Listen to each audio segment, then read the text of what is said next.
on here to kind of give a few of my thoughts about what's going on. You know the drill by now. Trying to think of when I last recorded the other video, but I guess I'll just go ahead and start and give a rundown of what's going on. We have our composer meeting tomorrow. That's going to be very exciting. I am simultaneously very nervous and very excited, given the fact that, you know, it feels like a very big step to invite someone else like into the like production experience with us. And I really hope he's a good fit. I mean, it's so funny to me because if you know, he ends up being a good fit or not, you know, in a few years I could be looking back at this video going, oh my gosh, like, I can't believe they didn't even know him then, or that was the first guy that they interviewed and that did not work out, or whatever ends up happening. Like, it just feels like such an unknown quantity to me that I'm excited about it, but it also feels like something that will make the game very real. Now, things have been coming along with the game. Not at the pace that I would love, because I'm always impatient and nothing is ever fast enough for me. But I finally feel like we're starting to like make some progress, I guess. We have enough stuff imported into Unity that we've kind of like made an initial scene. I think I'll actually put that in here somewhere so you can kind of see how things are coming along. And it has some errors, like if you zoom in, and I'll try to remember to do this on here so you can see this as well, like my tiling on the rocks isn't quite right and stuff like that. They don't meet up exactly where they need to. And then the alligator enemy thing, if you look at it, like it doesn't have bottom front teeth. It literally just has like back teeth and then just gums. So it's not particularly intimidating when you look at the main details of it, but I am really excited about it, and it's starting to feel like things are coming together. Matthew pretty much has silver walking, which is great. Now we haven't imported that animation into the game yet. Honestly, I don't know how to do that. That's going to be part of the learning experience, but we have little baby Silver in there for size perspective anyway. And it's just been a lot of like messing around with Unity, placing objects. Oh, I have the hiccups. I'm so sorry. Probably what I get for drinking iced coffee at 2:30 in the afternoon. My body's like, what are you doing? Now you will never sleep. Lots of different like learning curves as far as that. I've also been trying to figure out shaders and lighting a little bit. Like you'll notice in the photo that we've got a few different light sources, one coming off of Silver and one coming off of the alligator thing. And you'll probably be wondering, like, hey, isn't this game all about like people with powers? Why is there this weird alligator thing underwater? And the truth is, we're still trying to figure that out. But one of the ideas is that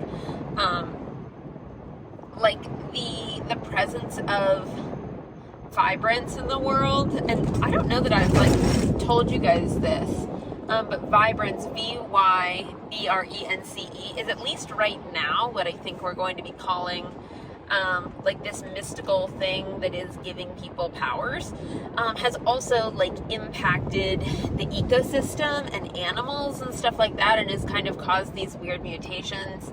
Now who knows by the time this game actually comes out if that's going to still exist, but we needed an enemy that wasn't just powered people, because if you just have powered people, like, why are they all so angry? You know what I mean? Like, I feel like they should be your main bosses, but when you're just kind of running around, like, you need some more ambient, likely enemies than just like constantly fighting people with powers for our world and our story to make sense. So who knows if that'll make the final cut, but at least for now, that's kind of an idea we're going for. And then also to you know, kind of figure out this area. We've been trying to figure out like a boss. So this is like an underwater prison place that we've been working on. Sorry, let me merge really quickly. And I can't remember how much I've told you guys, so maybe this is just like a big reveal of all the information that we weren't expecting to give. But basically, this place that we're currently working on is a prison that over time got like drowned, and so the you know, we need to have some sort of creature in it that initially the prison was built around to like feed the prisoners to this creature, and I think it'll be a boss fight. Now, we're still going back and forth on that because, again, we want this game to be primarily having bosses that are like powered people and stuff like that. So that feels like it could be a different game entirely, which may mean it may not make the cut, but we're trying to figure that out. And so I drew this guy that literally the stages he went through, it's a little wild. Like I'll post a few of the iterations, like where he went from, the initial concept of him was like a blobfish kind of creature, but then he would rise up and reveal like a whole like creepy strong body underneath it, and he started almost looking like this weird genie biker dude, and then he's gotten to the point where I created him just based off of like visual stuff, and I wanted him to kind of be like half in the earth still, to kind of just show like, oh my gosh, there's more to him. But Matthew did not like that he wasn't mobile, so, which is like a totally valid point. Like, he is much more experienced than I am as far as like what makes a good versus a boring boss fight, and he was totally right that the lack of mobility on a boss, while we could certainly do quite a bit with hands and attacks and stuff like that, probably is going to limit the difficulty of it. So I ended up adding these like weird crab legs and like different armor types and stuff like that, and like I definitely think there's more work to be done. Like, one thing that Matthew really wants is for him to look kind of slimy and big, or why did I say big? Like slimy and shiny, and I don't know how to tell you this, but I hate shading. Like, I think I've probably talked about it because it's something I have a really hard time with. I've definitely gotten better since I started at being able to see like where shadows would be cast, but I still have a really, really hard time with it. It's probably the hardest part of drawing for me at this point, because it's just every time it feels so different, even though I know that's not the case, but it's because I don't see it yet. Like, I don't have this super clear filter of, oh, if this were in the real world, like this, his face would cast shadows here and there, and like these ridges would poke out, so here they would cast shadows, whatever. And so I'm developing that skill, but it's definitely still not 100% there. So, I shaded him in a way that I thought was pretty good, and then Matthew's like, okay, like this is fine, but he looks like a normal person. Like, can we give him like texture and stuff like that? And that just feels really difficult. So we'll see. Obviously all of this is like a learning process, and I actually think that he will not end up being the boss in that area. So I may even want to, he feels like he'd belong more in like a coral type zone, so maybe he'll end up going there. But then again, I need to figure out, like, one of the things that we're working on is, why are these things even existing? Like, Vibrance is creating these mutants, okay, how many are there? Like, are you most, we need to find that balance between having good environmental enemies and not overloading, like, the lack of powered people. Because we certainly want that to be the primary enemy in the game and the primary focus, because that's the whole thing that's impacting the world. So, when you guys go to play it, just know that that's something that we've thought really hard about and currently don't have a solution to. But one thing I read that I thought was super interesting was, obviously we do a lot of research as we're going through all of this, and like when we're feeling like things are moving really slowly, sometimes I'll read articles about how other games that we really admire were made. And there was this whole article that I read about how the respawning system in Hollow Knight works, and how they've been working on the game for months and months. They were even having like a panel or like an interview thing about it with like questions, and someone asked them like, hey, like, how did your respawn mechanic work? And they were super like vague about it or whatever, and like, but they're like, oh, there's an intelligent system, but you'll just have to wait and see. And then after that interview, they were like, what the heck, what do we need to do? Like, we need a respawn system. So I read things like that, I'm like, it's all gonna be okay. Even they didn't know exactly what they were doing. The other thing that I've been trying to do recently is actually, speaking of that, work on like our respawn location. we have a strong idea. Basically, our initial concept is that you have these like vibrance flowers that contain powers and appear to people in times of need or randomly. We haven't totally figured that part out yet, but basically when a vibrance flower appears to you and you take and you touch it or whatever, you end up getting the power. But then what it leaves behind is its connection to the overall like vibrant system of the world, and creates like this respawn place of power. And once you've been touched by vibrance, once it's in your blood, you're forever connected to these vibrance springs, and so that's where you're going to respawn. And even if you are killed, you're not actually killed, because vibrance is so connected to you that it gives you like this immortality connected to vibrance. Now, still aging and stuff like that, because obviously we're going to have the 3 eras of her life at least. That's the plan right now, and I think that that's part of what I love about the game. So I don't see us getting rid of that unless, you know, it just is the total fundamental change of the game. But it's basically what allows our respawn system to work. We wanted from the beginning to have something that kind of made sense. Like, we wanted to understand why our character was respawning, because one of the things that it's not like it drives me nuts, but like I think can be a little bit lazy about some of these games is that they don't have an explanation for that. You just sort of know that you're going to respawn because it's a video game, and like, you know, you do. But we wanted to kind of build our world in a way that also integrated that and made sense of it.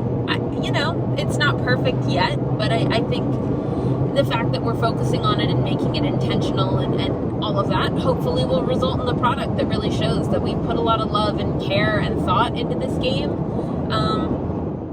And there are certainly going to be categories which require more and more of that as we go throughout the process. Like, I in no way feel like we've fully developed this world or, you know, whatever, but I think we'll get there. I think effort goes a really long way in something like this, and I mean, right now we're probably working on this game 25, 30 hours a week, maybe more if you put our efforts to like combined together. So for the amount that we have to show, I feel like that shows we're putting a lot of care into it. Like, it's so crazy. I was looking back today at my like Procreate gallery, I guess is what you'd call it, and there are literally 128 items in the stack of ocean objects. Like, that's too many items. We're probably only going to have like 20 to 25 total, and then have different colors and stuff like that, of course. But I mean, that's a lot of like learning process and drawing and attempts and all of that. Like, that's not the most streamlined, intelligent way to have done things, is just to be like, oh, all of these things belong in the ocean. Let me just draw like a million different kinds of coral and like a million different rocks and stuff like that. So, you know, that's all part of the learning process and like figuring out what goes well together. And a lot of those objects will probably get moved to other places, like, for example, rock formations, or like columns can be recolored and put in different places and things like that. But you know, this whole thing, this is our first area that we're designing from the ground up, and honestly, there's so much more. It always surprises me because there's so much more work than I ever would have thought designing a game like this, but it really is starting to look cool. Now, is it actually coming together well? We'll see.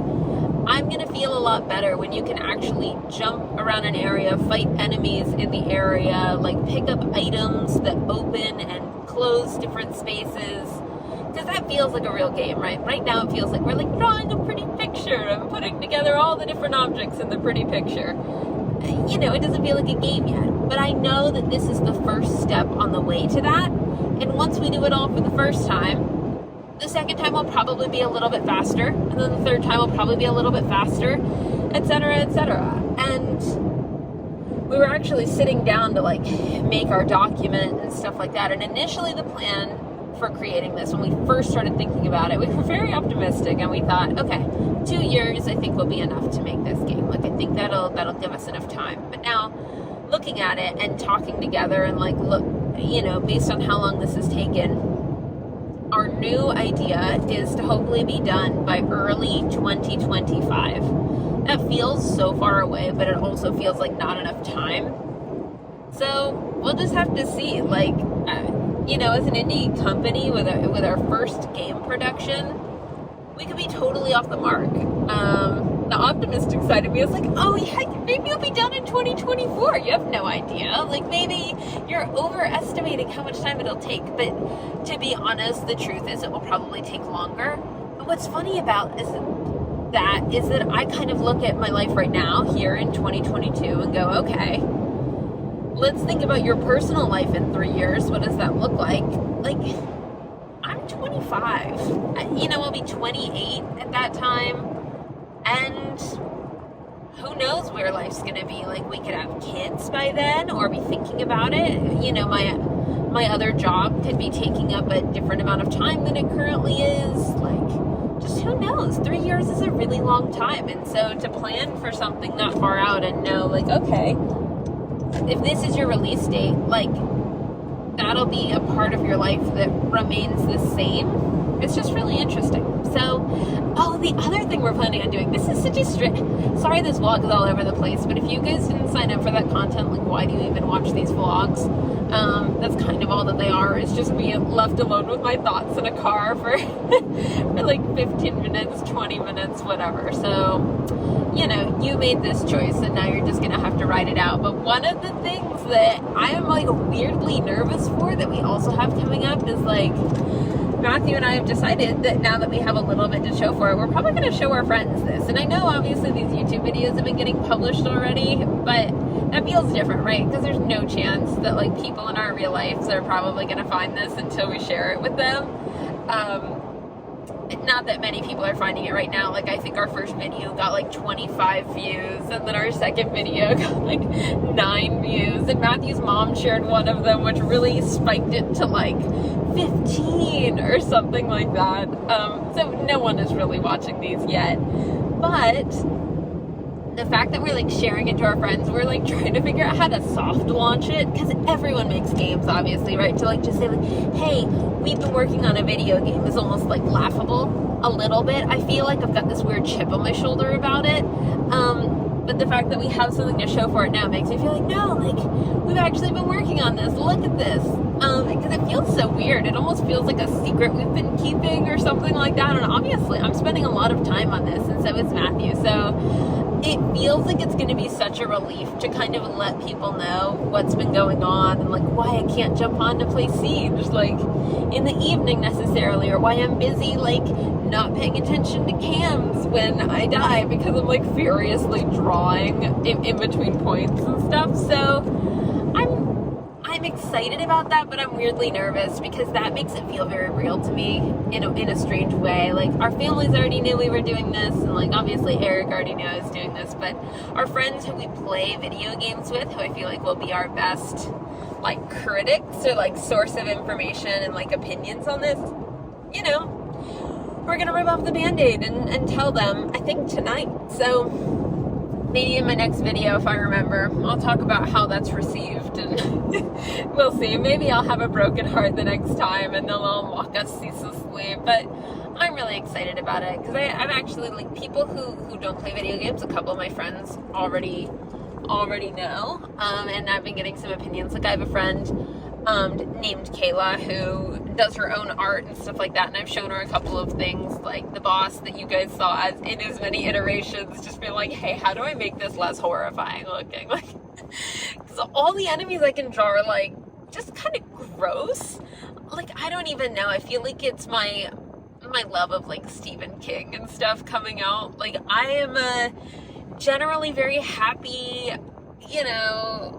outgoing, like, positive person. I would say from the outside, people would probably think that about me, but then you give me, like, imagination space or, like, a creative media, and it almost always goes dark. Like, I have a hard time, like, making happy, positive things, I guess. Like, you ask me to write, you ask me to whatever, and definitely, like, horror tends to be my genre or whatever. Like, look at this guy. He's obviously not horror, but he's, like, a little horrifying, if that makes sense.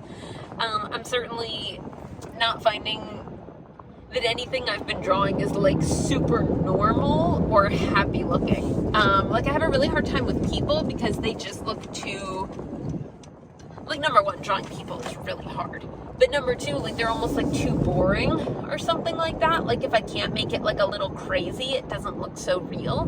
But if I let my imagination go a little bit wild and like think of all of the different things I could make, that tends to look a lot better coming from me.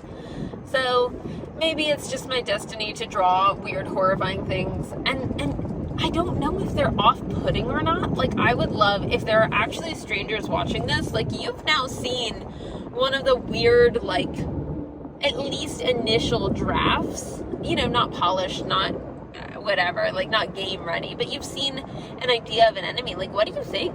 Like, is it bad? Because when I showed Eric, he was like, yeah, I don't think I'd want to play a game where this guy is an enemy. And I'm like, okay, number one, ow, like, ugh, knife to the gut, like, that's really sad. But like, what about you guys? Is it gross? Is it not good? Because I want to know. Like, I want to know before I create so many things that, like, this guy, it probably has 12, 13 hours or so put into him, which is like too many hours. But as a baby artist, it just takes me a lot longer to do these sorts of things that I'm hoping it will when I'm an adult. Like, it's so funny, actually. I've been watching Drawfee. I don't know if you guys know anything about Drawfee, but they have this really awesome online, like, drawing show. They release YouTube videos, you know, where their whole catchphrase is like, take dumb ideas and make even better, dumber drawings or whatever. And they do it so quickly and so well and so masterfully that I'm really inspired and impressed by them. And I'm just not near that level yet. But they're also like professional artists who've been doing this for years and years and like grew up identifying as artists. So I'm trying not to kick myself too much about the fact that it takes me some more time and some more like reference images and stuff like that to make things look good. But, you know, what was I even saying there? Basically, it took me like 13 hours to work on this guy, and I'm not even sure if he's like a style that we want in the game. I really like him, but obviously I'm not the only one playing, and I'm only one person who's an example of our audience. So it is what it is. Would love your opinions. That's part of what this whole channel is for, is like, number one, telling you what the process actually looked like from a creator standpoint. And then number two, like, if you want to have a part in the creation of this game and have input and, you know, advice or whatever, like, we definitely welcome that as long as it's positive. Now, don't go trashing our comments saying those are terrible ideas or whatever. Like, that won't be tolerated, honestly, because we're working really hard on it. But if you have genuine advice or like insight, like, I would love to hear it, because Matthew and I can only fight so much about our different opinions and whatever. Like, sometimes we need a tiebreaker, sometimes we need a third opinion. So definitely excited to get that if you have it. I think that's pretty much it. I think that's most of what I'm up to these days. Trying to think if there's anything else that's happened since the last time I made a video. I really think mostly it's just there was a while where it felt really hard and where I felt like nothing was happening. And then it turned the corner, like it normally does. Like, and I was like, oh, okay. All of those things you worked on for a while, like that actually kind of came together in this thing. So, you know, that's cool. And we're just taking it one day at a time. And that the like October 1st deadline of meeting with the composer definitely put like a fire underneath us in a good way, I think. It's going to be interesting to see what happens now that we don't have that deadline anymore, right? Like, I'm hoping that we're able to keep up still a quick pace.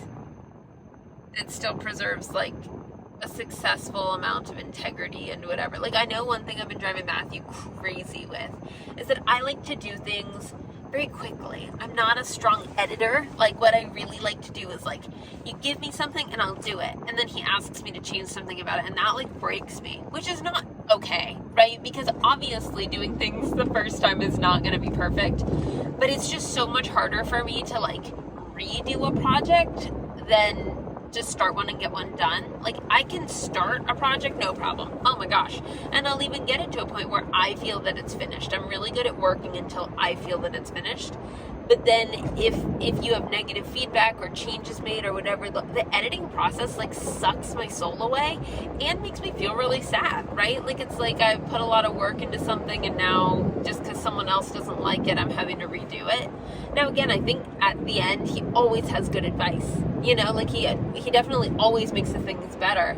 But it's just hard because it's like a pride thing, and I don't know what mental illness it relates to, but I just genuinely have a really hard time like getting motivated to redo work. And in general, I think of myself as like an incredibly hard worker.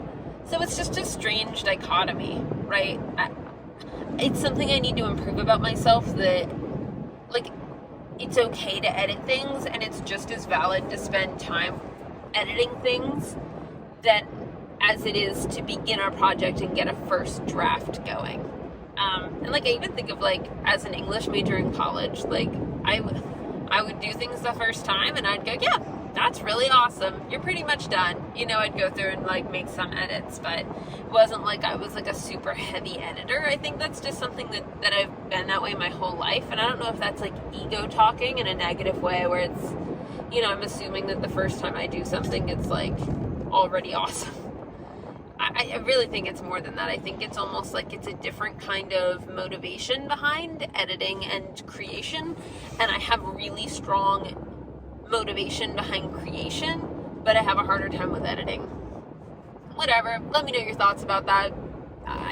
It is what it is, and hopefully I'll get better, because it's a huge part of this process, and it's certainly one that I'm facing a strong learning curve on. So anyway, have a great day, you guys. Thanks so much for sticking around to the end of this video if you did.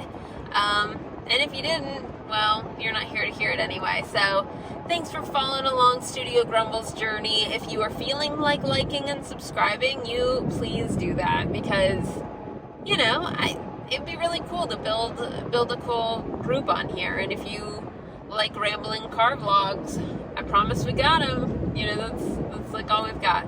So hopefully we'll continue to make more and more like official videos as we have more and more to produce, but this is where we are for now. And it would be really cool to like have people out there that I feel like are rooting for us making this game, or have insight into how we can make it better and whatever. So have a great day. Thanks for liking, thanks for subscribing, and we'll see you next time.